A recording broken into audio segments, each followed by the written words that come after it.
Bonjour à tous et merci de participer aujourd'hui à cette vidéo interview auprès de Patrice Valentin. Alors bonjour Patrice, Bonjour Margot. comment allez-vous? Ouais, très bien. Ouais. Donc on va commencer par parler d'Irvine, mais dans un premier temps, pouvez-vous vous présenter? Ok, donc moi j'ai une première partie de carrière comme officier, D'accord. en particulier dans la Légion étrangère. J'y reparlerai sur l'inspiration que j'ai eue effectivement par la suite. Bon, j'ai fait 15 ans de service et ensuite j'ai été entrepreneur en génie écologique, c'est-à-dire spécialiste de la biodiversité en études et travaux.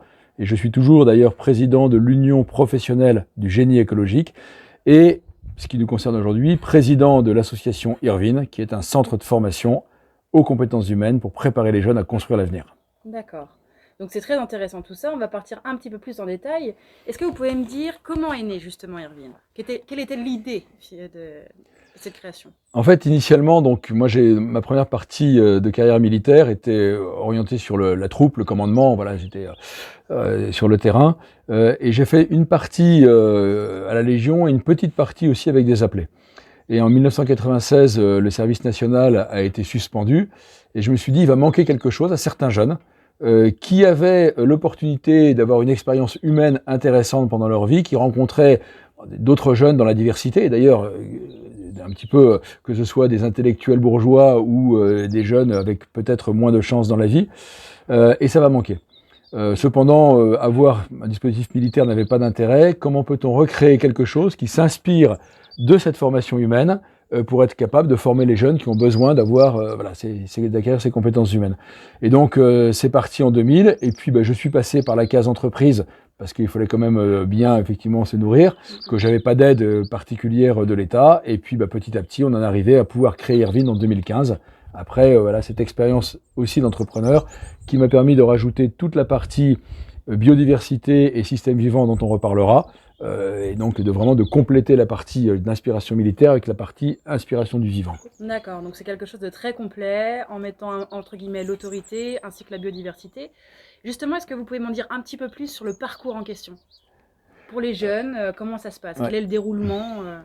Alors, la première chose, c'est que c'est ouvert à tous les jeunes. Et j'insiste vraiment là-dessus, parce que des fois, comme on a effectivement des jeunes en difficulté, plus ou moins grandes, des SDF, mais aussi des jeunes qui peuvent être décrocheurs, on a tendance à assimiler Irvine avec un parcours d'insertion. Alors c'est pas du tout le cas, même si on peut aider les jeunes qui sont en difficulté. Donc il y a d'abord cette diversité de recrutement où on a, ça va du polytechnicien jusqu'à des jeunes qui ont pratiquement jamais été à l'école. L'autre point aussi, c'est quelque chose qui est inspiré de la Légion, c'est l'anonymat et l'oubli du passé. Quand les jeunes arrivent, on leur demande de ne pas parler de leur passé, de leurs acquis professionnels, etc., ce qui permet de repartir pour tout le monde sur la même base. Une fois que ça c'est fait, on a une première période qui s'appelle le stage de reconnexion, le stage ROC, reconnexion, orientation, cohésion, qui se passe en pleine nature. C'est ce qu'on appelle l'immersion naturelle, qui dure 2 semaines, qui est très intense. Encadré pour partie avec d'anciens militaires et pour partie avec des cadres d'entreprise. Et donc là, on alterne du sport, de la marche, alors surtout de la vie en pleine nature, du bivouac, du travail du sol, etc., etc. Là, on croise à la fois le dépassement de soi par l'effort, le sens de la collectivité et le sens du bien commun par la connaissance effectivement des écosystèmes, et tout ça avec l'immersion en pleine nature. D'accord. Et à la suite de ça, est-ce que le stage se finalise comme tel? C'est-à-dire qu'au bout des 12 jours, 15 jours, on se stoppe là? Ou est-ce qu'il y a quand même quelque chose à la suite? Alors en fait, ça c'est effectivement que la première partie, donc reconnexion, reconnexion à soi-même, reconnexion aux autres et reconnexion à la vie. Et là, alors évidemment, les jeunes qui viennent, qui sont jeunes pros, qui sont ingénieurs, qui sont étudiants, en général, ceux-là ont déjà des obligations, donc ils repartent dans leur propre parcours scolaire, universitaire ou professionnel. Par contre, les jeunes qui ont besoin qu'on les accompagne, ou alors qui sont en recherche de sens, ou qui sont peut-être aussi en recherche d'eux-mêmes, peuvent rester sur ce que nous appelons la période opérationnelle. Donc la deuxième partie du parcours, qui dure en général quelques semaines, 4 semaines, mais en fonction des profils, ça peut être un petit peu plus long, qui se passe sur une ferme qui a une quinzaine de kilomètres au nord de Rennes, avec une quinzaine d'hectares, sur lequel on a de la permaculture, des plantes aromatiques médicinales, quelques animaux. La finalité, c'est de les mettre en situation de travail en groupe, de vie collective, pour un des points qui est essentiel dans la vie, c'est aimer travailler ensemble. Pas simplement tout seul, de travailler avec les autres, de leur apprendre aussi les bases de certains métiers, bâtiments, paysages, etc., qui sont des gestes effectivement très simples, et de voir, nous, à quel moment ils sont aptes à aller en entreprise. Et là, on passe sur la troisième période, qui est ce qu'on appelle la période en entreprise. Donc nous avons une entreprise école, qui est une filiale effectivement de notre groupe, qui accueille les jeunes pour les mettre sur des chantiers, et là ils passent en statut salarié, mais encadrés par des professionnels d'Irvine qui sont à la fois formateurs et cadres techniques. Donc en fait, pour ces jeunes qui ont besoin d'avoir une première expérience professionnelle ou même une stabilité sociale, en fait c'est un dispositif qui est continu, on les prend par la main au départ et on les lâche que quand ils sont capables de s'envoler, quoi. D'accord, donc c'est vraiment très complet pour pouvoir aider finalement la jeunesse à trouver du sens, tout en lien avec la biodiversité, voilà. Tout à fait. Donc là, c'est le point qui est important, c'est que c'est pas simplement une formation au savoir-être ou simplement de l'accès à l'emploi. Ça, c'est très restrictif et je dirais même que nous ne sommes pas une structure d'insertion. Parce qu'aujourd'hui, les jeunes que nous accueillons, même pour certains qui ont fait des études supérieures, il y a une vraie recherche de sens, d'idéal, de repères qu'ils ne trouvent pas dans le monde qui les entoure. Pourquoi ? Parce que notre société est malade. Elle est malade d'égoïsme, d'individualisme, et ce qui fait que beaucoup de jeunes sont un petit peu perdus. C'est pour ça que je dis que je ne fais pas de l'insertion, parce que insérer des jeunes malades dans le monde malade qui les a rendus malades, c'est comme de mettre des naufragés sur un bateau qui coule, ça ne sert pas à grand-chose. Nous, la finalité d'Irvine, et là c'est vraiment très clair, c'est de former la jeunesse à construire l'avenir. Leur propre avenir, pour ceux qui ont des difficultés de stabilité, parce que s'ils ne sont pas stables, ils ne pourront pas construire l'avenir. Et pour ceux qui sont déjà, je dirais, émotionnellement, techniquement, intellectuellement stables, de dire, on vous donne les capacités d'avoir une vision commune. Et donc, c'est non pas la recherche de sens, mais c'est la réponse à une vision commune qui est basée sur le vivant. Toute la pédagogie d'Irvine est basée sur la relation au vivant, parce que la relation au vivant, c'est la relation au passé. Notre civilisation s'est faite en construction, en harmonie avec les écosystèmes, l'agriculture, etc. Mais c'est aussi une relation au futur, c'est-à-dire, enfin, nous savons comment nous allons construire l'avenir. Donc, voilà, la motivation des jeunes, en général, c'est la recherche de sens. Et puis, pour ceux qui ont vraiment besoin de stabilité sur le plan social ou sur le plan émotionnel, ça leur donne des outils complémentaires, quoi. D'accord. Et du coup, est-ce que vous pouvez me dire, finalement, les grandes valeurs qui ressortent d'Irvine ? Alors, on a un code d'honneur, qui est basé sur les vertus fondamentales de l'humanité. Alors nous sommes dans une société qui est tellement individualiste qu'on arrive à nous dire mais la vertu c'est quelque chose qui est totalement dépassé, la morale ça doit être individuel, chacun fait ce qu'il veut, etc. J'ai dit oui mais dans la morale il y a quand même un point, c'est que quand vous êtes tout seul dans le désert, en fait, il n'y a pas besoin effectivement d'avoir de code de conduite ou de code de morale, parce que vous embêtez personne. Dès lors que l'on vit en collectivité, ce qui est le cas d'ailleurs à Irvine, parce que là, que ce soit pendant le stage ROC ou pendant la période opérationnelle, on a une dizaine de jeunes qui vivent en permanence sur la ferme, qui travaillent ensemble, et là on a besoin d'avoir un code de valeur. Un code de valeur d'honneur, simplement parce qu'on doit se respecter, avoir confiance les uns dans les autres, mais aussi de solidarité, et puis des choses beaucoup plus basiques, comme l'entretien de la vie courante, etc. Donc ce code d'honneur, il a été à la base de toutes les sociétés, et il va régir effectivement la vie collective, et surtout amener quelque chose qui est fondamental, qui est une des devises d'Irvine: sans honneur, il n'y a pas de confiance. Et sans confiance, on ne peut pas bâtir l'avenir ensemble. Et là, ce code d'honneur et les vertus qu'on va développer n'ont pas été imaginées ou sorties de nulle part. En fait, c'est celles qui ont bâti notre pays, celles qui étaient dans les villages, celles qui sont effectivement partout, qui nous permettent de dire je suis serein parce que ceux avec qui je travaille, je peux leur faire confiance et eux me font confiance. D'accord. Et donc on parle beaucoup aussi de valeurs humaines, mais est-ce qu'on peut peut-être un peu plus détailler le côté biodiversité? Parce qu'on est quand même dans un environnement, il y a l'immersion en nature, etc. Donc est-ce que vous pouvez en parler un petit peu plus à ce sujet? Tout à fait. Alors, Irvine, c'est donc ce centre de formation pour construire l'avenir. Mais pour faire ça, il faut avoir une vision de l'avenir. Parce que si on dit, écoutez, on va vous donner des compétences et puis après, on verra ce qui peut se faire. Donc, Irvine, c'est en fait une filiale d'un groupe qui est un petit peu plus important, qui s'appelle Utopia, qui est d'ailleurs un fonds de dotation, donc une petite fondation, et qui travaille un peu comme, je dirais, émulateur d'idées depuis déjà quelques dizaines d'années, vraiment sur un modèle d'avenir. Un modèle optimiste, un modèle réaliste, parce qu'il y a déjà des expériences, et puis il s'appuie sur aussi l'expérience de nos anciens, qui est de monter un modèle social et économique qui est inspiré du vivant. Donc là, on a un bureau d'études aussi qui travaille dessus, on a des partenaires, entreprises, agriculteurs, donc c'est possible. Et ce modèle, qu'on appelle l'économie vivante, qui est le principe d'Utopia, c'est de se dire que finalement, nous sommes humains, certes, mais nous sommes vivants. Et la vie, ça a un certain nombre de principes. Et le premier, c'est la diversité et la relation.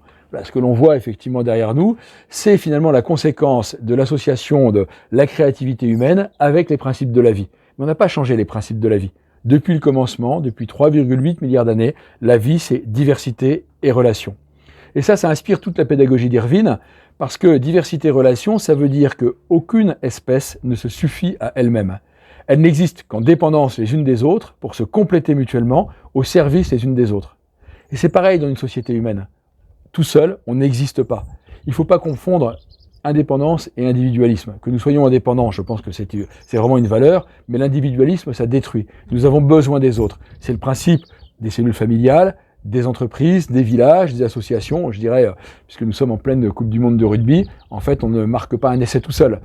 Donc, ce principe de la vie, c'est aussi donner beaucoup d'espérance à la jeunesse, que moi, je ne suis pas du tout inquiet pour l'avenir, à partir du moment où on commence, pour une fois, à vouloir le construire. Mais il y a une inspiration. Regardez comment fonctionne la vie. Regardez la fleur et l'abeille. Regardez les champignons dans les racines des arbres, le sol forestier, etc. La vie est puissante, la vie est belle. En s'associant avec elle, en s'inspirant du vivant, on a un modèle qui est un modèle réaliste, pensé par des entrepreneurs, par des agriculteurs, là aussi avec des gens qui réfléchissent aux inspirations qu'on peut avoir. Donc voilà, l'inspiration du vivant, elle est fondamentale. L'autre point sur les vivants, c'est l'immersion en nature, qui est donc la méthode que nous avons. Ils sont tout le temps dans la nature, alors vraiment nature profonde, hein. On marche pendant quelques heures, on monte un bivouac sur lequel il n'y a pas de tente, c'est juste ce qu'on appelle des tarpes, hein, des bâches. On n'a pas le droit d'ailleurs aux lampes de poche sur le bivouac, c'est que des lampes à pétrole, donc ça donne une relation, je dirais, au milieu qui nous entoure qui est très forte. Et là, il y a beaucoup d'études scientifiques depuis quelques années qui démontrent que l'absence de relation au vivant crée des déséquilibres psychologiques et même physiologiques.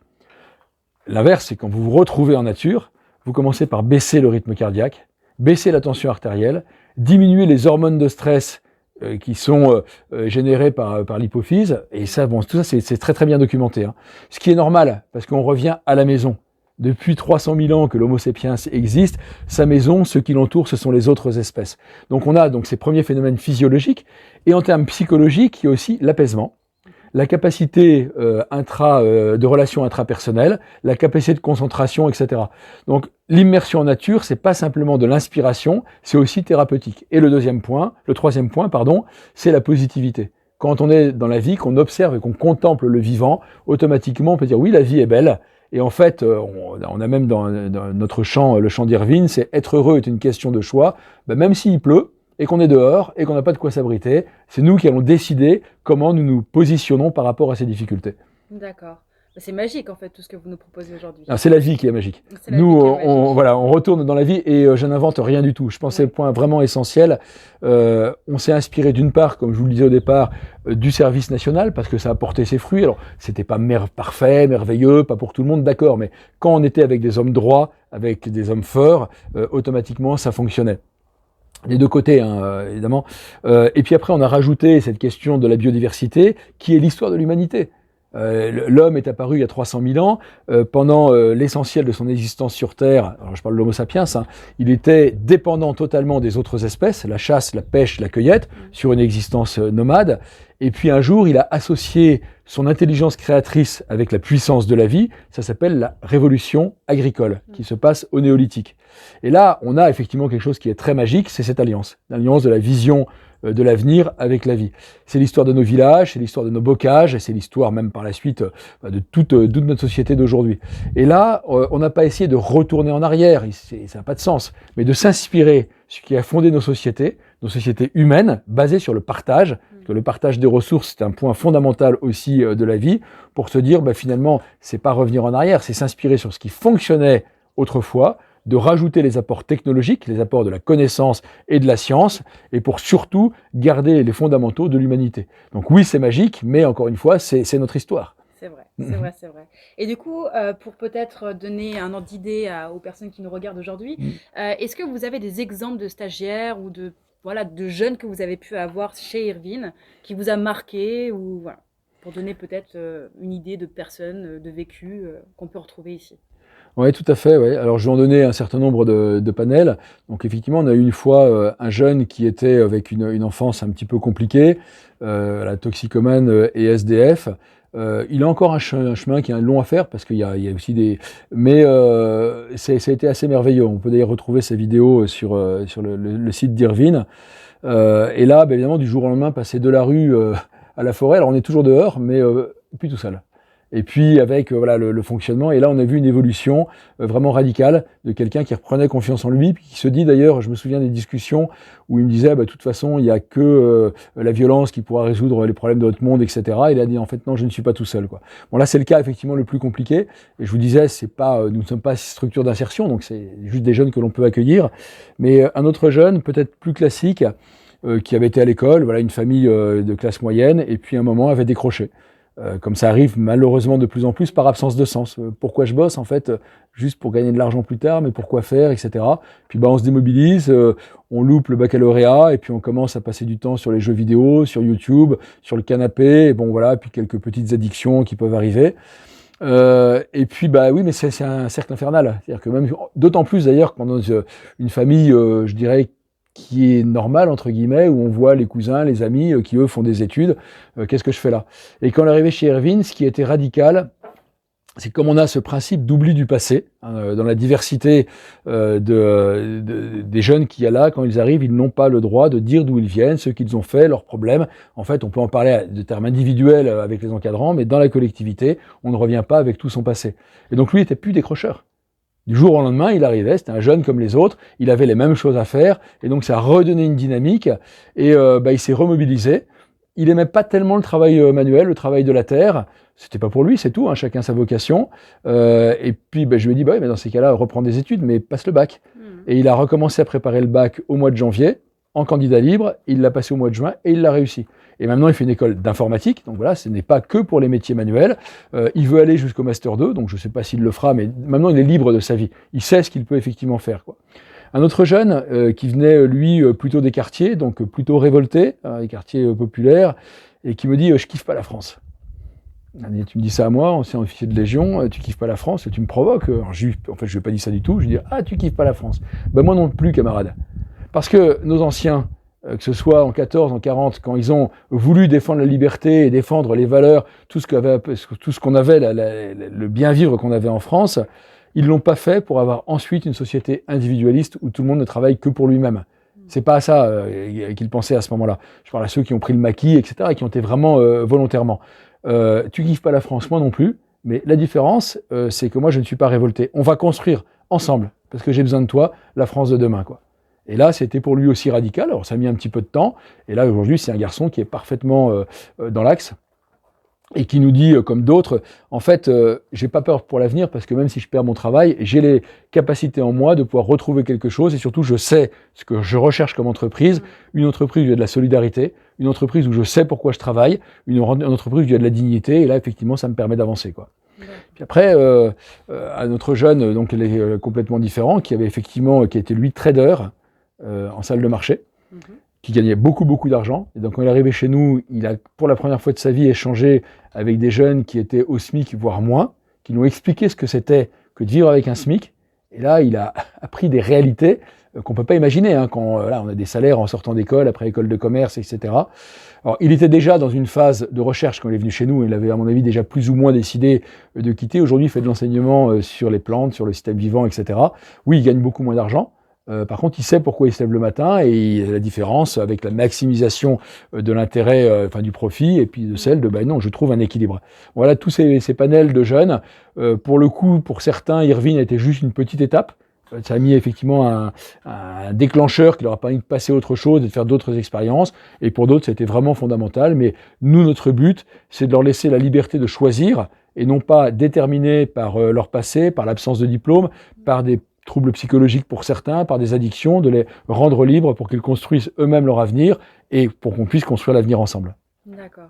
Oui, donc c'est vraiment très important aussi pour cette jeunesse-là de pouvoir trouver du sens. Donc, ce qui serait intéressant de savoir finalement, c'est quelle est votre vision pour 2024? Parce que là, on est en 2023. Ouais. Quel est l'avenir que vous donnez à l'association Erwin? Alors, l'avenir pour 2024, il va dépendre aussi de l'avenir à plus long terme que l'on a. Comme je l'ai dit, la finalité d'Erwin, c'est de construire la France de demain, le monde de demain. Mais enfin, on commence par chez nous, par la France. Et donc là, je pense que nous sommes aujourd'hui, objectivement, dans une période cruciale de l'histoire de l'humanité. Il y a des choix à faire. Et ce choix, c'est pas de mettre de la technologie pour réduire la quantité de carbone dans l'atmosphère, c'est pas d'avoir moins d'impact sur les écosystèmes, ça c'est des choses assez anecdotiques qui ne travaillent sur les conséquences de notre modèle. Là, objectivement, c'est maintenant que nous allons choisir, voulons-nous être heureux? Et le bonheur n'existe que dans la relation à l'autre, que aussi dans une vision partagée qui demande des efforts et peut-être, ou même sans doute, ou certainement de la sobriété, mais on sait pourquoi on l'a. Et donc là, cette bascule-là, je voudrais que Irvine soit l'un des artisans de cette bascule. Donc moi, mon objectif aujourd'hui, c'est de démultiplier Irvine. Ça fait déjà une dizaine d'années que nous expérimentons Irvine. Les résultats, en fait, je vous dis simplement aux téléspectateurs, venez et voyez, c'est pas compliqué, c'est pas moi qui vais en parler, c'est les jeunes qui vont en parler. Regardez les vidéos sur le site, regardez leurs témoignages, j'ai pas besoin de plus là-dessus. Et là, on sait que ça marche. À un moment où la France a besoin d'espérance, à un moment où une certaine jeunesse met le feu aux banlieues, à un moment où les forêts brûlent, et tout ça c'est lié. Hein. C'est pour retrouver de la construction, c'est l'histoire du phénix, de renaître de ses cendres, eh bien c'est cette période-là, il faut qu'on change de dimension. Donc moi pour 2024, c'est le décollage d'Irvine, qu'on puisse mettre des centres Irvine dans différents départements et puis après dans différentes villes. Là on peut former jusqu'à 100-150 jeunes par an, ce qui est anecdotique par rapport aux besoins. Alors moi je suis peut-être un petit peu mégalo, mais je dirais que cette mégalomanie, elle est à l'image des problèmes de notre société. C'est des dizaines de milliers de jeunes qu'il faut former aujourd'hui, des jeunes apaisés, dans l'espérance, qui ne sont pas dans la révolte, qui sont avec une vision extrêmement positive et qui ne sont pas être dans l'éco-anxiété ou dans l'angoisse du métier qu'ils vont avoir, mais se dire, de toute façon, si je suis pas tout seul, quoi qu'il arrive, on va pouvoir le faire ensemble. Et moi, 2024, c'est l'année de l'épanouissement et du développement d'Irvine. D'accord. Irvine étant une association, comment fonctionnez-vous sur la partie financement pour vivre de tout ça, justement? Alors aujourd'hui, et je le regrette énormément, nous n'avons pratiquement aucun soutien des pouvoirs publics. Ce qui est d'ailleurs assez hallucinant, hein, parce qu'on a eu quand même ici 2 ministres qui sont venus nous visiter, des députés, des élus du conseil départemental, etc., qui ont vu les jeunes, et nous n'avons jamais eu la moindre remarque dessus, et la pédagogie fonctionne.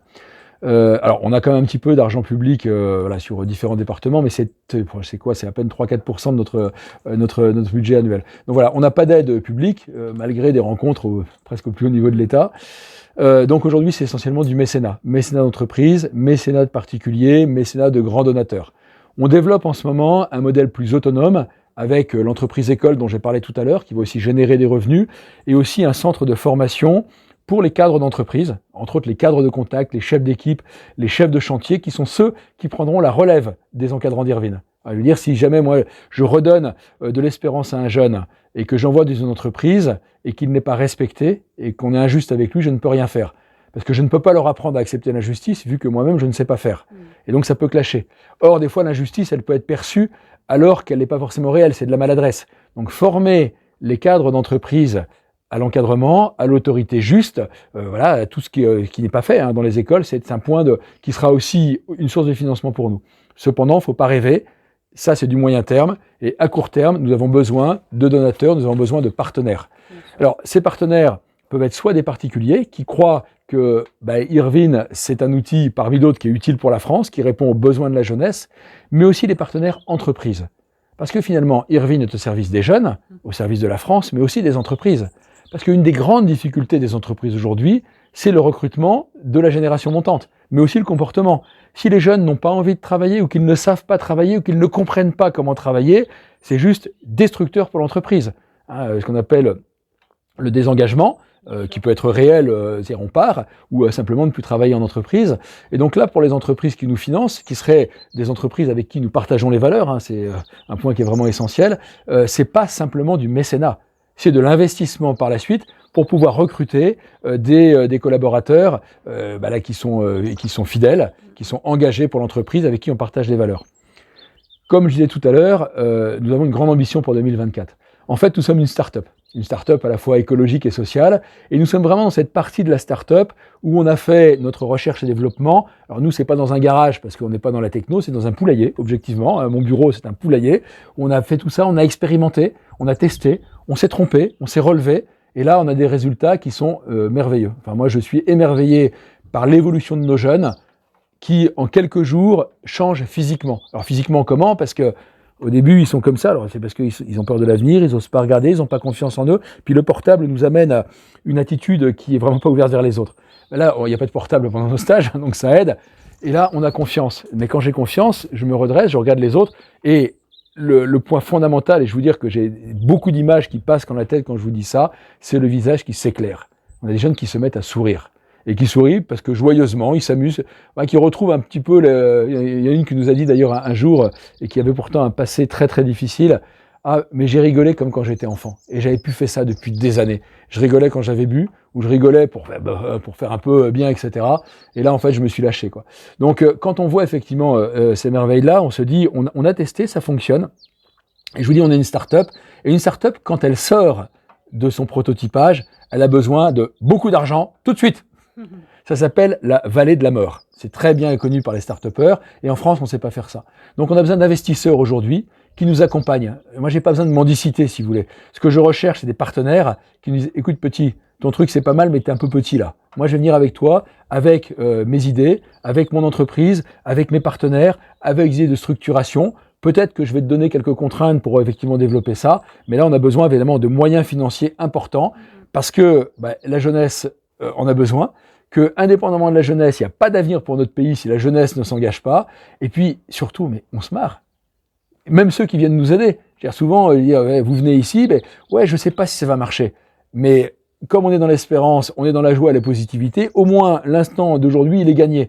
Donc ceux qui vont venir avec nous, ça leur redonnera à eux-mêmes aussi de l'espérance, quoi. D'accord.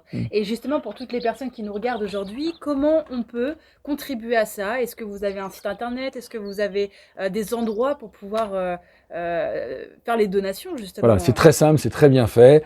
Il y a une rubrique Nous soutenir sur le site internet, il y a marqué dons, soit directement en ligne, soit par virement, soit par chèque. Et puis pour des entreprises, ça peut être aussi de nous fournir des chantiers. Entre autres dans le bâtiment, dans la démolition, etc. Des chantiers simples, parce que nous n'avons pas des techniciens. Mais sinon, pour les dons en ligne, voilà, tout est expliqué. C'est défiscalisé, parce que nous avons un fonds de dotation. Et il y a aussi pour les entreprises la possibilité de nous donner leur taxe d'apprentissage. On est sur des logiques de formation professionnelle. On accompagne les jeunes dessus, donc nous sommes éligibles à la taxe d'apprentissage. Et on peut même faire les deux, taxe d'apprentissage et mécénat. Donc, c'est pas interdit. Il y a tous les biais qu'on peut utiliser Exactement. pour ça. Voilà. Bon, c'est super. En tout cas, la dernière question que je voulais vous poser, c'était de savoir, est-ce que le site est accessible au grand public? Est-ce que les personnes qui nous regardent aujourd'hui peuvent venir directement ici découvrir l'environnement d'Irvine sur le terrain? Tout à fait. Alors, c'est pas n'importe quand, parce qu'on travaille aussi un petit peu de temps en temps. Et puis le week-end, les jeunes se reposent. Des fois, on a ces demandes. Donc là, on va les afficher sur le site, mais dans les semaines qui viennent. Donc, ça va être en place de faire des journées portes ouvertes ou accueil 1 ou 2 fois dans la semaine. Il suffit simplement de s'inscrire, de venir sur place. Il n'y a qu'une seule personne, de rencontrer les jeunes, d'échanger avec eux. Même un jeune qui s'interroge un petit peu, de passer une journée ici, de faire des chantiers participatifs. Alors, il y a pas mal de techniques qu'on peut effectivement apprendre ici. Donc voilà, tout ça, ça se met en place et au contraire, les gens sont les bienvenus. Mais je répète, dans les créneaux qui sont prévus, parce que voilà, on a un peu de boulot quand même, quoi. J'imagine, même beaucoup. Suite à tout ce qu'on peut entendre dans les médias, les réseaux sociaux, etc., concernant la jeunesse, et toutes les difficultés qu'on peut rencontrer à l'heure actuelle sur ce sujet-là, qu'est-ce qu'on peut leur apporter? Quelles sont les difficultés? Mais surtout, qu'est-ce qu'on peut leur apporter à tout ça, finalement? Alors, le plus important, c'est l'espérance, mais l'espérance, c'est pas quelque chose de vague. C'est effectivement une vision à avoir. Et effectivement, la jeunesse est un peu perdue aujourd'hui parce qu'on leur reproche de ne pas avoir de repères, mais les seuls qui sont responsables de ça, ce sont les grandes personnes. Le terme de grande personne, c'est Saint-Exupéry dans Le Petit Prince, et je pense que c'est vraiment ça.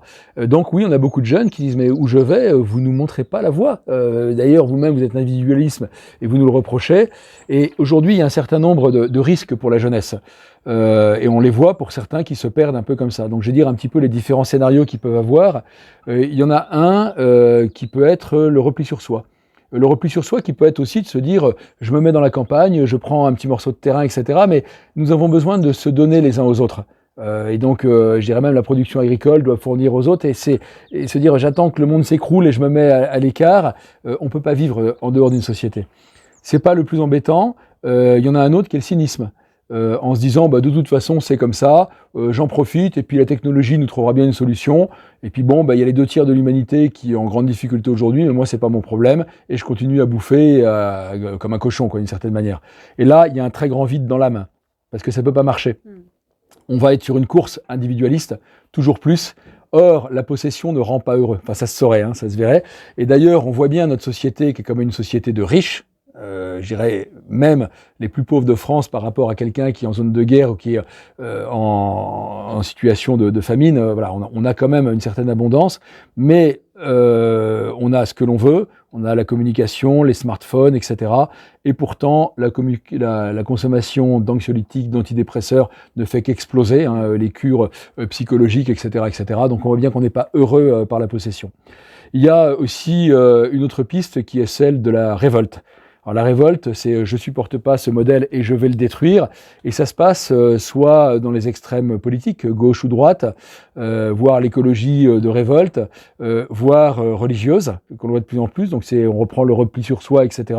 Et là, ça fait mal. Ça fait mal aux tripes parce qu'on est tourné sur soi-même. Et en plus, ça construit pas l'avenir. Le fait de nous dire il y aura une bonne guerre, un bon clash, et on construira par derrière. Moi, j'ai eu l'expérience de la guerre civile parce que je suis beaucoup intervenu dans les Balkans, hein, Sarajevo, etc. Il n'y a pas de bonne guerre, hein, ça n'existe pas. La guerre, elle est mauvaise par nature. Des fois, il faut la faire parce qu'on n'a pas le choix, mais il n'y a pas de bonne guerre. Et combien de temps faudra-t-il pour récupérer les destructions humaines qu'il y aura dessus ? Donc ça, c'est effectivement un autre piège que l'on peut avoir. Ensuite, il y a le piège de sortir du réel. Ce sont les addictions. Et là, on en voit de plus en plus. J'ai parlé tout à l'heure des antidépresseurs et des anxiolytiques. Un petit peu dommage, on a quand même voilà, une vie qui peut être belle, mais il y a aussi les addictions alcool, drogue, quelles que soient les drogues, on en voit de plus en plus, et l'addiction aux écrans. Des gens qui passent 5, 10, 6 heures, 7 heures, même plus des fois sur les écrans, on n'a plus de lien avec le réel, on se replie sur soi-même, et après, ces déviances, ce qui peut être pornographie, etc., où au lieu d'avoir une relation vraie avec quelqu'un, on est dans des fantasmes, c'est pas possible, quoi. On peut pas être heureux avec ça. Et donc, voilà, ça c'est les différentes pistes. Nous, ce que l'on essaye de proposer, et je dirais c'est pas nous d'en haut pour les jeunes, c'est avec eux, ensemble. Oui, le monde n'est pas parfait. Oui, en ce moment, il est en grande difficulté. Je peux pas nier les inégalités, je peux pas nier les phénomènes écologiques, etc. Mais au lieu de décrire des scénarios catastrophes, au lieu de décrire l'avenir, c'est décrire l'avenir. Parce que l'avenir, je peux vous dire exactement ce qu'il sera. Je peux dire aux jeunes exactement ce que sera l'avenir. Il sera exactement ce que nous voulons qu'il soit, pas autre chose. Si nous ne décidons pas nous-mêmes de cet avenir, si nous ne décidons pas que ce sont les valeurs humaines qui doivent être à la base de l'avenir, ce ne seront jamais les valeurs humaines qui soient à la base de l'avenir. Et de dire « Ah, mais que fait le gouvernement? Pourquoi n'impose-t-il pas les valeurs humaines ?» Typiquement, le gouvernement peut faire plein de choses, mais pas les valeurs humaines. Pas l'honneur, pas l'honnêteté, pas le courage, pas la loyauté, pas la solidarité, etc. Pas le fait que je puisse avoir confiance en mon voisin. Si la confiance à mon voisin, c'est uniquement, il y a une loi qui lui interdit de m'attaquer, le niveau de confiance est quand même... Ça reste limité. Ça reste limité. Limite, ouais. Donc voilà, c'est pour ça, l'avenir, c'est construire ensemble, ce qui n'empêche pas de se retrouver peut-être sur un morceau de terrain pendant un temps, mais pour reconquérir nos territoires, pour reconquérir l'économie et puis surtout être confiant dans l'avenir parce que nous avons confiance les uns dans les autres. Donc ayons confiance en chacun. Pour le mot final, ce qui va être un petit peu la synthèse entre mes deux carrières, celle qui est militaire et celle qui est davantage dans la biodiversité, qui est une de nos devises, à l'assaut et vive la vie. Eh ben, merci beaucoup en tout cas, Patrice Avec grand Valentin, plaisir. pour la présentation d'aujourd'hui. J'espère qu'en tout cas cette interview vous aura plu et que les participations se feront sur le stagiaire Vine ou bien en donation. En tout cas, merci à vous et à très bientôt.